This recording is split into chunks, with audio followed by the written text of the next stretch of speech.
Legal aid কর্তৃক আয়োজিত আজকের র্যালি উত্তরে আলোচনা সভার সম্মানিত সভাপতি,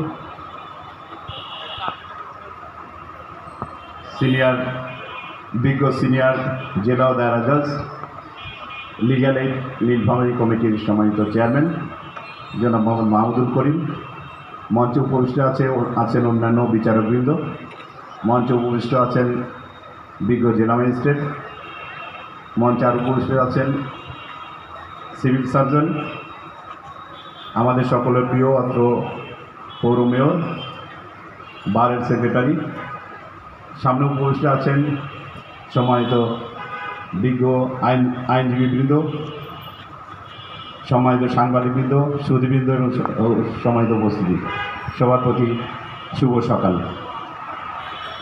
আজকের এই দিবসটির প্রতিপাদ্য অত্যন্ত চমৎকার। স্মার্ট লিগ্যাল এইড, স্মার্ট দেশ, বঙ্গবন্ধুর বাংলাদেশ। এই প্রতিপাদ্যই বোঝা যায় আমরা এগিয়ে যাচ্ছি স্মার্ট বাংলাদেশের দিকে। আমরা জানি প্রতি বছর 28 এপ্রিল এই দিবসটি পালনের মাধ্যমে অসচ্ছল দরিদ্র মানুষ যে বিনা পয়সা আইনি সহায়তা পেতে পারে সে বিষয়ে জেলা পর্যায় থেকে তৃণমূল পর্যায় পর্যন্ত ব্যাপক প্রচারণা চালানো হয়। এটি অত্যন্ত কার্যকরী একটি দিবস আমাদের সাধারণ মানুষের জন্য, দেশের জন্য। আমাদের পূর্ববর্তী বক্তাগণ চমৎকার করে বলে গেছেন, এই আইন সহায়তা আইনটি 2000 সালে প্রণীত হয়। প্রকৃতপক্ষে এটি কার্যক্রম শুরু হয় 2009 সালে জাতীয় আইন সহায়তা কেন্দ্র স্থাপনের পরে, এবং 2013 সাল থেকে আমরা জেলায় যারা কাজ করেছি আমরা দেখেছি প্রতিটি জেলায় এরকম ঘটা করে দিবসটি পালিত হয়, এবং বাস্তবিক পক্ষেই মানুষ তখন জানতে শুরু করে যে লিগ্যাল এইড একটি কমিটি আছে জেলায়, যেখান থেকে অসহায় দুস্থ মানুষজন বিনা পয়সায় আইনি সেবা পেতে পারে।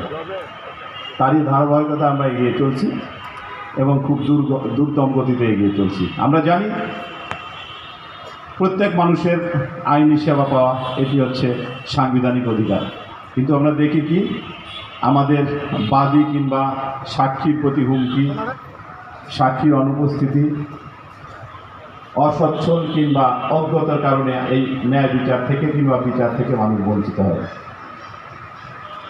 এই অসচ্ছল এবং অজ্ঞ মানুষের জন্যই আমাদের এই লিগ্যাল এইড কমিটি নিরলস কাজ করে যাচ্ছে। একটা সময় বার ছিল, আমি জানি যে 1 লক্ষ টাকা বার্ষিক যার ইনকাম সেই পর্যন্ত জেলা লিগ্যাল এইড সহায়তা করে, কিন্তু আজকে শুনলাম যে যারা শারীরিক, মানসিক কিংবা যৌন নির্যাতনের শিকার, আইনি আর্থিক আয়ের সে পরিসীমাটি উঠিয়ে দেওয়া হয়েছে, যে কেউ এই সেবা পেতে পারে। ক্ষুদ্র নৃগোষ্ঠীর যে কেউ এই সেবা পেতে পারে, নারী, শিশু, বৃদ্ধ যে কেউ আসলে এই সেবাটি বিনামূল্যে পেতে পারে। এই বিষয়গুলো আমাদের সাধারণ মানুষকে ব্যাপকভাবে জানানো দরকার। সরকার যে মহৎ উদ্যোগটি নিলেন, যে সেবা আপনি দিয়ে যাচ্ছেন, আমাদেরকে যে ফাইলটি দেওয়া হয়েছে সেখানে আমি দেখেছি এই জেলায় প্রায় 4000 মানুষ সুবিধা ভোগ করেছে। একটি চারটিখানি কথা নয়, 4000 মানুষ বিনা পয়সা আইনি সেবা পেয়েছে এই কয়েক বছরে। প্রায় 4.5 কোটি তাদেরকে বিভিন্নভাবে তাদের এই সহায়তা প্রদান করা হয়েছে তাদের জন্য। এটি সরকারের একটি বড় উদ্যোগ এবং সাকসেসফুল উদ্যোগ আমি বলব। আমরা জানি বাংলাদেশ স্বাধীনতা লাভ করেছে 1971 সালে পাকিস্তানের কাছ থেকে। সেই পাকিস্তান কিন্তু এখন আমাদের চেয়ে অনেক পিছিয়ে। পাকিস্তানের বুদ্ধিজীবীরা বলে আমরা সুইডেন, ডেনমার্ক হতে চাই না, আমরা চাই বাংলাদেশ হতে, আমাদের বাংলাদেশ বানিয়ে দাও। সম্প্রতি তাদের প্রধানমন্ত্রী শাহবাজ খান বলেছেন যে বাংলাদেশের উন্নয়ন দেখে আমরা লজ্জা পাই। তাদের লজ্জা পাওয়ারই কথা। বাংলাদেশ সকল ক্ষেত্রে এগিয়ে যাচ্ছে। পাকিস্তানে কিন্তু লিগ্যাল এইড কমিটি এখনও গঠিত হতে পারেনি, আমাদের একজন বিজ্ঞ বিচারক বলে গেছেন। আমরা সকল ক্ষেত্রে এগিয়ে যাচ্ছি। আমরা সত্যি সত্যি স্মার্ট লিগ্যাল এইড, স্মার্ট দেশ, বঙ্গবন্ধুর বাংলাদেশ গড়তে চাই। এই শুভকামনা জানিয়ে আপনারা যারা এই কার্যক্রমের সাথে জড়িত আছে, বিশেষ করে আইনজীবী, বিচারক সহ সবাইকে আবারও ধন্যবাদ জানাই এবং কৃতজ্ঞতা জানিয়ে আমি আমার বক্তব্য শেষ করছি। আল্লাহ হাফেজ। জয় বাংলা, জয় বঙ্গবন্ধু। ধন্যবাদ।